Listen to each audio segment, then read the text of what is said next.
I stand in the silence, deafened by the echoes of the truth that flow from this knowing, a collection of the evidence and proof, to trust in creation as itself through me aligns, to know that my wanting more is selfishly divine. I am seeking my good, and my good is my God. I am seeking my good, and my good is my God. I am.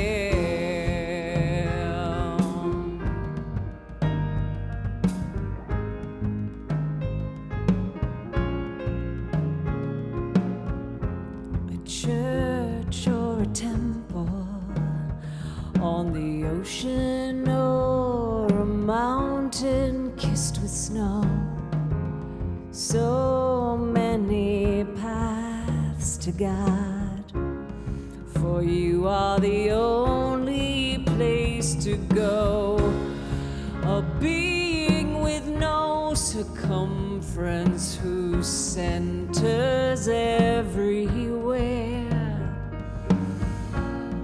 who asks of us only to receive the gifts it's longing to share. I am seeking my good, and my good is my God. I am seeking my good, and my good is my God. I am diving from the cliffs of circumstance to swim in your great abundance. I will not fight the current, but be carried into joy. I know I am seeking my good, and my good is my God.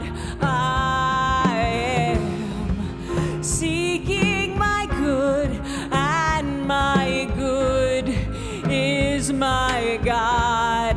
I am seeking my good, and my good is my God. It's what's leading me, pushing me, urging me on. I am seeking my source, and my God is my source. It's my joy and my voice and my life-giving force. I am seeking my God. I am seeking my God.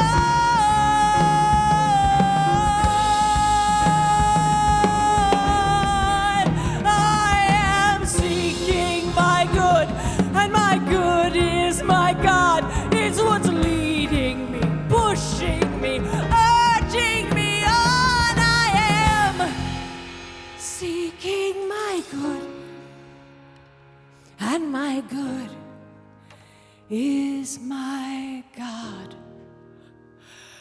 I am.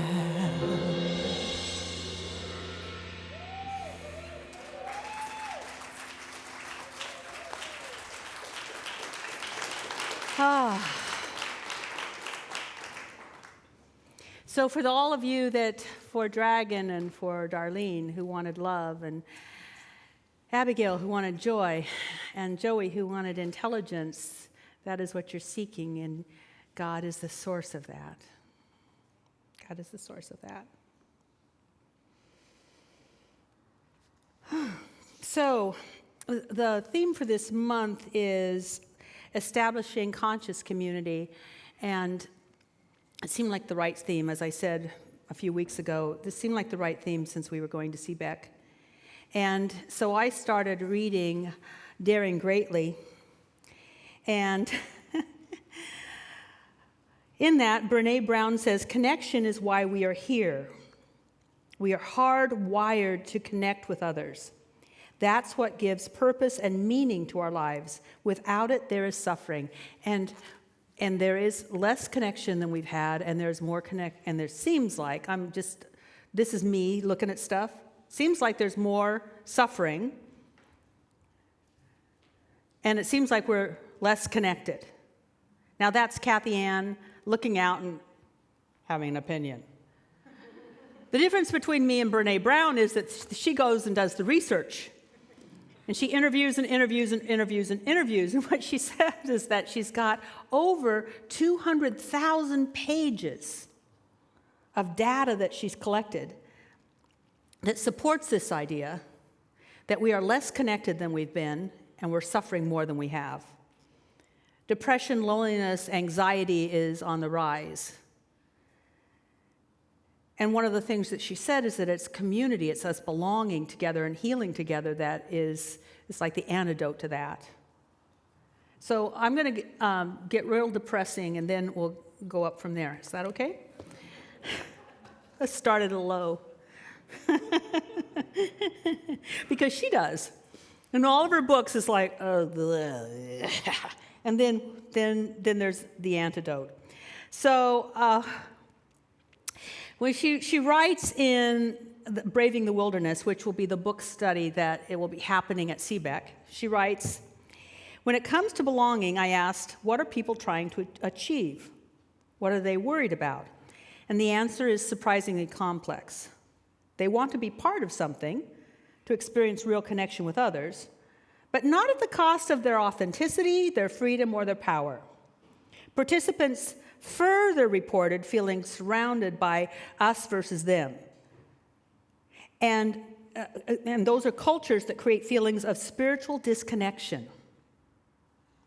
When I dug deeper into what they meant by spiritual disconnection, the research participants described a diminishing sense of shared humanity. Wow. Over and over again, the participants talked about their concern that the only thing that binds us together is a shared fear and disdain. Not common humanity, not shared trust, not respect or love. They reported feeling more afraid to disagree and debate with friends, family, and colleagues because of lack of civility and tolerance. Let's just take that in, and how many of you would say that even though she did the research and she's got over 200,000 pages of research on this, how many of you would say that, yeah, I think she's probably right? How many of you have experienced this, if not around your own family kitchen table, but maybe just in the news or social media or whatever? Well, let's move on. The world feels less, the world doesn't feel less. The world feels highly lonesome and brokenhearted to me right now. We've sorted ourselves into factions based on our politics and ideology. We've turned away from one another and towards blame and rage. We're lonely and untethered and scared, so damn scared. One of the things I shared before is that she believes that 9/11 was such a traumatic shock for us that we're all in post-traumatic shock. And how many of you know people that have been in post-traumatic shock? A little thing they overreact. Well, we're having some overreactions. I will put something out on just this overreaction. And one woman said she really loved our church, loved everything about us. The philosophy, everything was great, except we used the word God. And that was a deal breaker for a church. And but what I'm saying is that, that is normal if we are reactionary. And we're reactionary because of something that happened that we didn't come together and heal from. And therefore, we continually get triggered. In AA, there's well, I think on all recovery, not just AA, but in recovery, there's a term that says if it is hysterical, it's historical. But it may not be historical like our history. It could be our collective history that we're living from and in and out of. That's making us incredibly reactionary and therefore protective. And more isolated with people who think just like us until they do something. But rather than coming together and sharing our experiences through song and story, we're screaming at one another and going further and further away from one another. Rather than dancing and praying together, we're running from one another. Rather than pitching wild and innovative new ideas that could potentially change everything, we're staying quiet and small in our bunkers and yet loud in our echo chambers. When I look through the 200,000 plus pieces of data my team and I collected over the last 15 years, I can only conclude that our world is having a collective spiritual crisis. This is especially true if you think about the core of the definition of spirituality. Now, she's going to give her definition of spirituality. It's a definition of spirituality. I happen to like it, so I'll share it. It's not necessarily mine, but it's a good one. It's a good definition. Spirituality is the recognition and celebration that we are inexplicably connected to each other by a power greater than all of us, and that our connections to that power and to one another is grounded in love and compassion. Spirituality is the recognition and celebration we're all connected to something greater than ourselves and each other. That's her definition, and I frankly love it. I think it's great. So she lays out the problem. We feel disconnected, we're having a spiritual crisis, and then she lays out 4 things that we could do to get through that. And I'm going to paraphrase them, because I paraphrase everybody. I think it's because I'm dyslexic and I have a hard time reading exact words, so it's going to sound like a paraphrase anyway. But if I paraphrase Jesus and Ernest and Emma and everyone else, why not paraphrase Brené Brown? So you can do 4 things to move out of this sense of isolation and disconnection and a spiritual crisis. The first one is move close to people you hate. Mumble, mumble, mumble, mumble.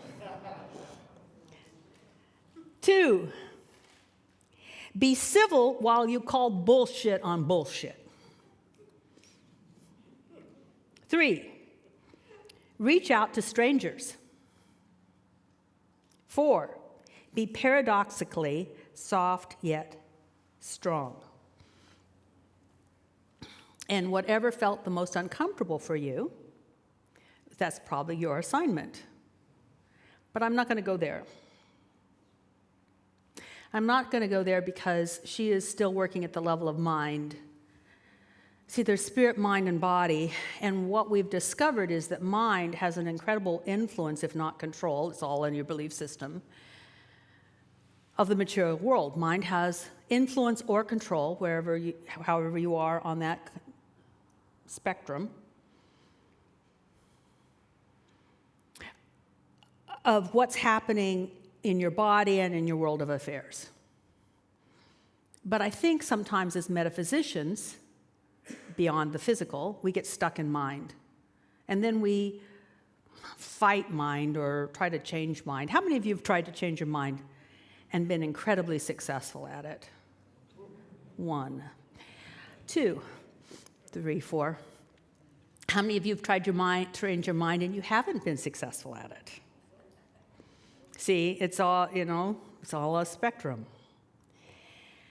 And what she's doing when she asks us to do these things, and it's beautiful and it's a great program, it's still working at the level of mind. Since this is the center for spiritual living, we'll look at the level of spirit. Because spirit trumps mind, which trumps the physical, material world, our body.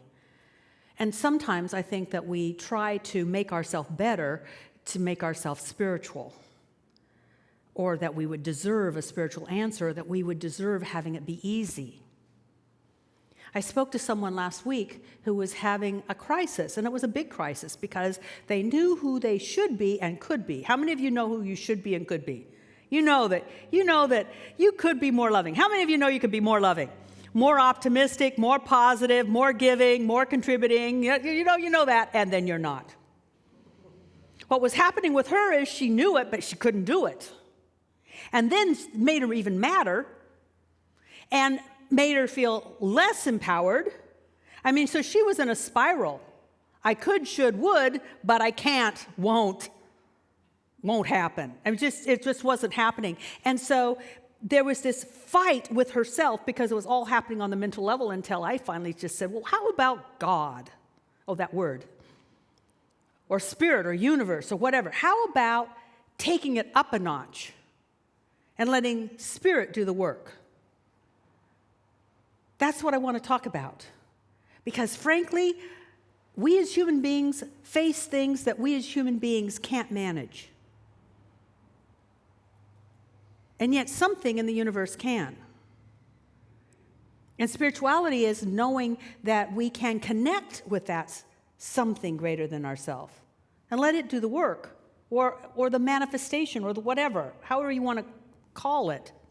So I want to use the words and the inspiration of spiritual masters and let heaven have its way with you.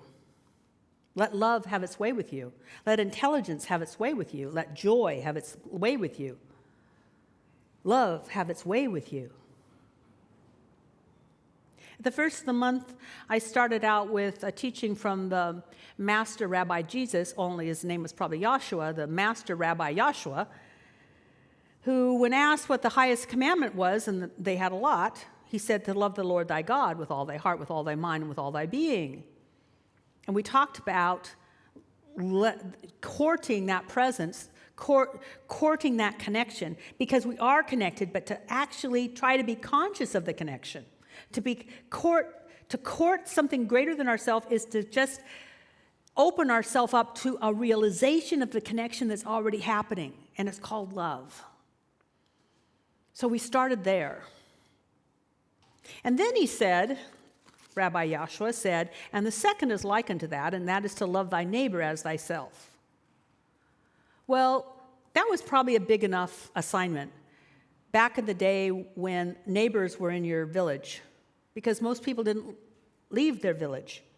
There were some merchants that would go back and forth, but most people were born and died in their village. Most people stayed where they were and knew everyone around them. That was an extended family. We had little pockets. And there were soldiers and merchants that would go back and forth and share the news from over the hill, but most people didn't go over the hill. The over the hill was just hearsay. But we're not that way anymore. Not only can we fly most places and travel a lot, we are now within inches of our iPhone that tell us everything that's happening in Afghanistan. There is no over there. It's right here. They are our neighbors. We are in a global village where no one is outside of us, and we are to love them. We are to love our neighbor as ourselves.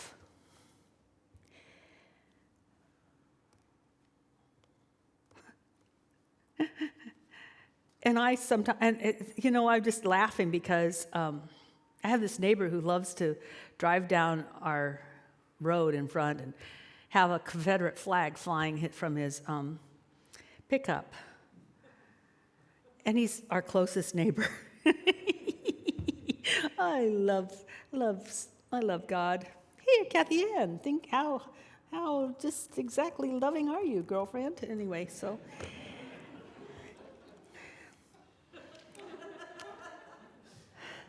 more on that later. But I'm going to start with love thy neighbor as thyself. We need to start with ourself. And a lot of us see ourselves not from the inside out, like I am joy, I am love, I am intelligence. Instead, we see what we produce. We're like little human vending machines. I had this much output today. No output, no worth. We seem to value ourselves by what we can do. We are human doings. So I want to shift that a little bit, and perhaps we're not here to always do. Perhaps we're here to evolve in a conscious awareness of a platitude that people use, which is we're spiritual beings having a human experience, whereas I've noticed most people are very, very human, telling themselves they're spiritual, instead of really deeply courting that spiritual connection and then evolving out of that, evolving in my ability to love, evolving in my ability to be intelligent, and evolving in my ability to have joy for no reason.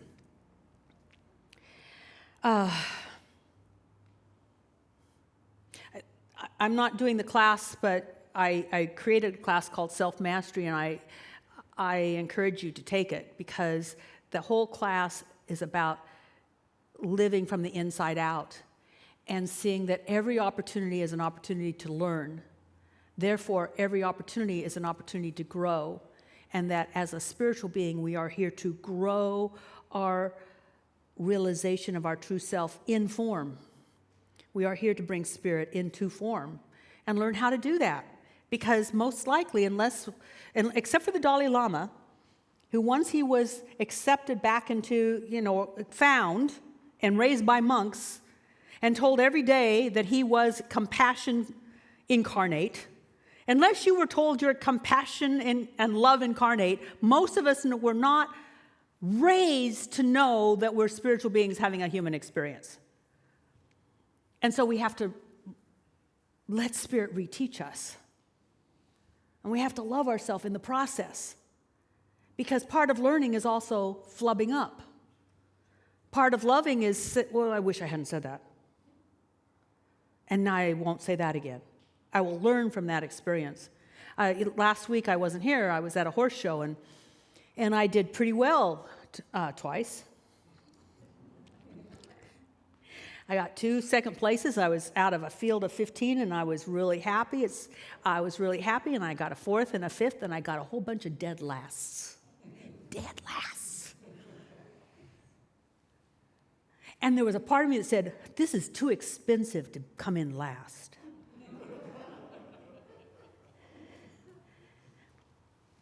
But I learned more from last than I did when I got a second. I learned. And that's what we are. When Jesus said, I love this, I'm so getting it now, you must become as little children if you're going to enter the kingdom. And children are always learning. They're trying, they're experimenting, they fall down, they get back up, they touch that, won't do that again. But no, we isolate ourselves and we protect ourselves, and we don't want to look foolish. And so we stop expanding into new territory. You're expanding into new territory.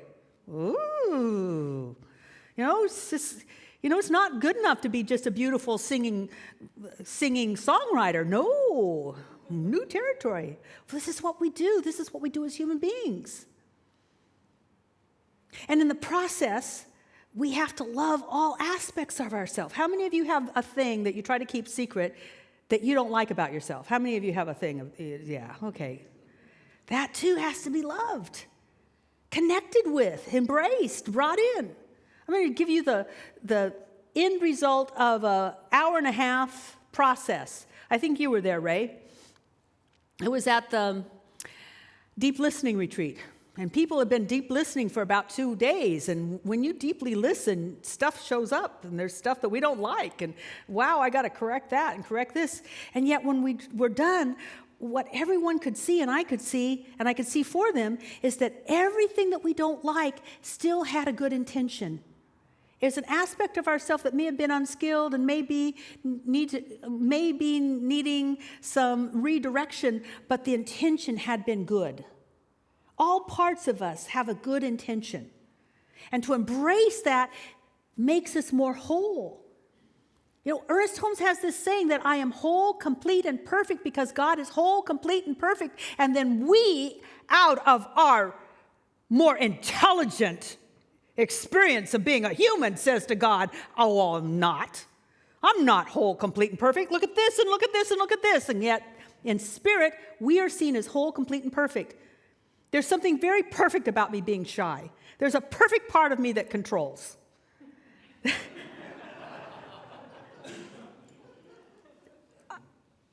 But it won't be if I try to deny it, but if I can bring the whole tribe in, then we can work together and I become more whole. Nothing missing, nothing wrong. I'm complete, I'm perfect, and I know that for each and every one of you, I know that. So I want you to just have the benefit of a bunch of people who discovered that and just get the download of consciousness now. That's love. Love yourself, then you can go on to the neighbor. Even the neighbor you disagree with. Even though the neighbor that you know is really, really wrong. Even the neighbor that you might call an enemy. The origin in Aramaic for enemy was just out of sync. Those people you're out of sync with. I'm going this way, they're going that way. And some of us can get so holy. Oh, we're just on a different path. Obviously, if they knew better, they'd do better. How many of you have ever thought that? It sounds holy, doesn't it? It's still a judgment. It's a judgment. And love doesn't judge. Now, here's the thing. It's hard not to judge. As a human being, it's really hard to squint so much that I don't see the bullshit going on.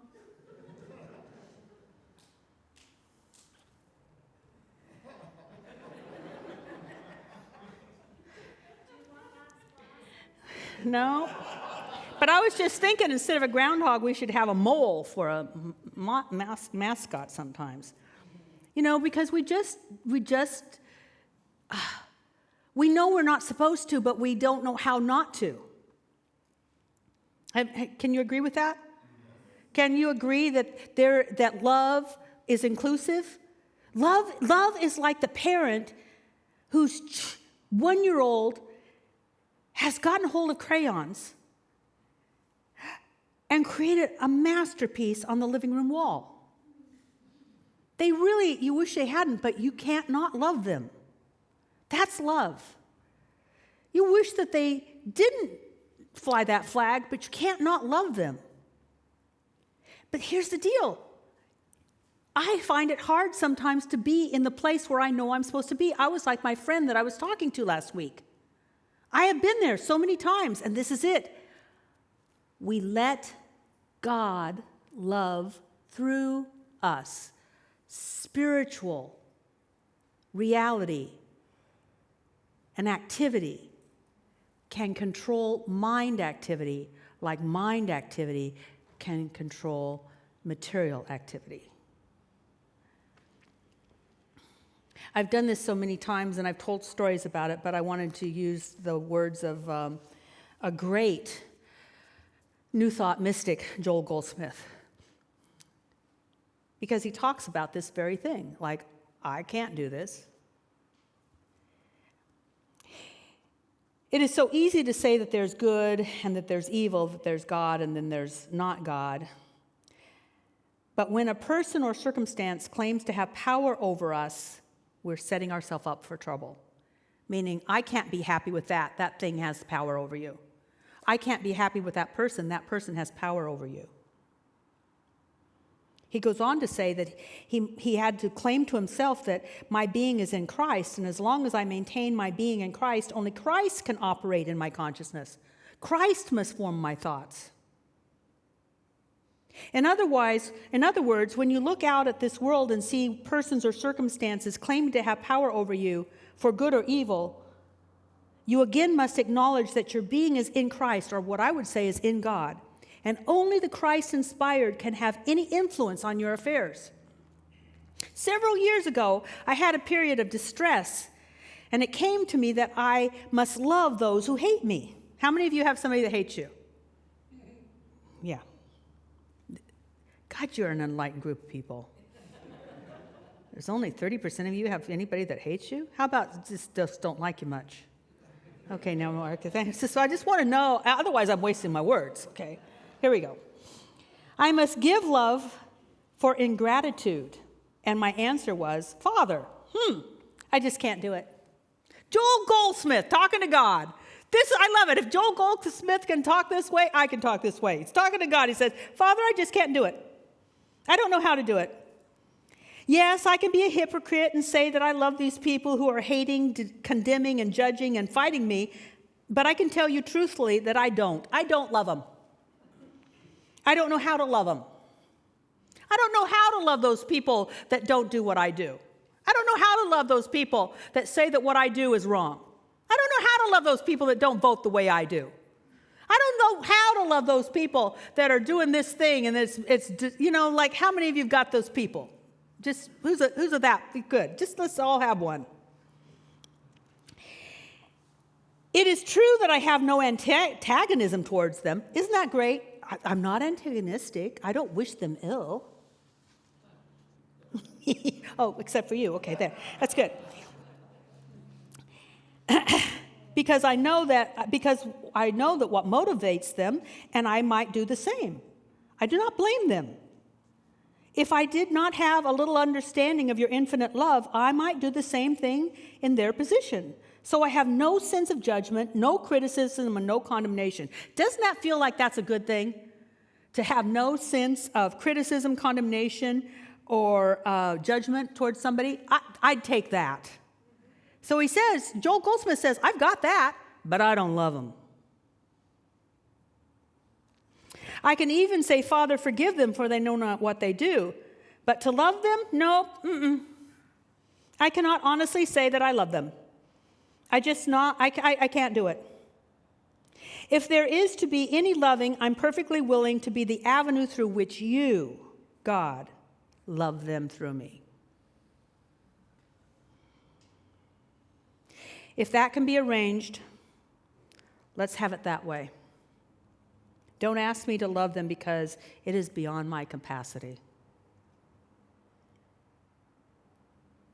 It was less than a minute after I had said that I settled down into a deep, beautiful peace. I went to sleep and awakened completely healed. All I could do, all I knew, all I felt was love. So what is it that you have a hard time loving? It could be an experience, a condition, a circumstance. It could be a part of your body. It could be a part of your family setup. It could be the world in general. And are you willing to have God love through you? I don't see any hands. A few of you. Are you? There's an old saying that I really like, which is, would you rather be right or healed?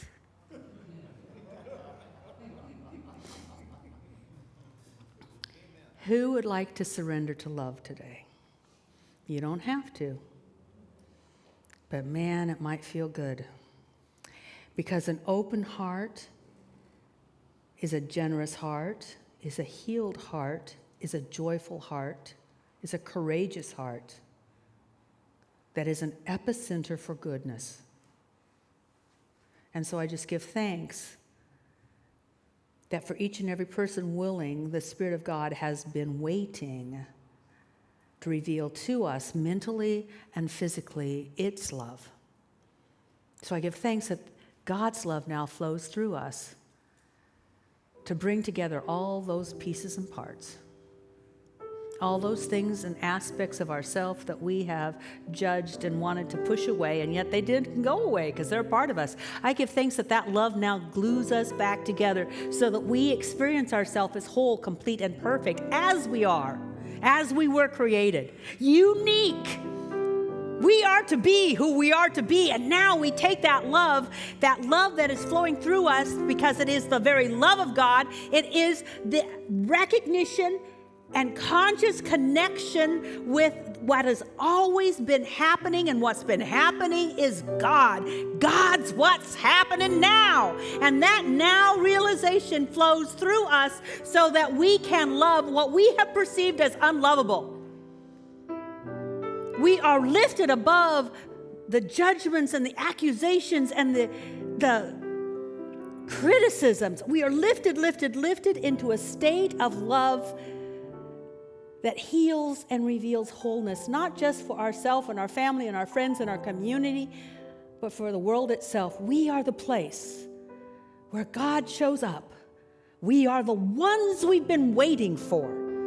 And I say, thank you, sweet Spirit, that this day we say yes to love and then we just watch. That's called the high watch, brothers and sisters. Say yes to love and then watch. Watch, wow, wow, wow, wow. And so it is.